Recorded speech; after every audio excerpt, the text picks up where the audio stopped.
আজাদী কোনো বিমুক্ত শব্দ না, আজাদী কোনো পতাকার নাম না, আজাদী কোনো সরকার বদলের স্লোগানও না। আজাদী মানে আমার জাগতিক জীবনে আমার নিজের স্বাধীন অস্তিত্ব।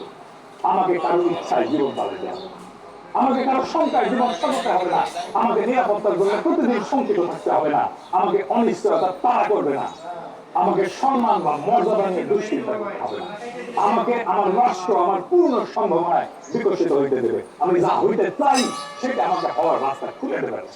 এটাই আজাদী। আজাদী আসে কোথায় থেকে? ওয়াশিংটন থেকে, মস্কো থেকে না, বেজিং থেকে না, ইন্ডিয়া থেকে না। আজাদী আসে ইনসাফ থেকে।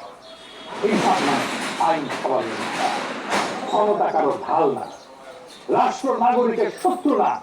ইনসাফ ছাড়া আজাদী মানে নৈরাজ্য, আজাদী ছাড়া ইনসাফ মানে কাগজের কথা শুধু তালি। আমরা ইনসাফ চাই কারণ আমরা আজাদী চাই, আর ইনসাফ থেকেই আসে আজাদী। এই দাবি কোনো ইসলামপন্থী দাবি না, এই দাবি কোনো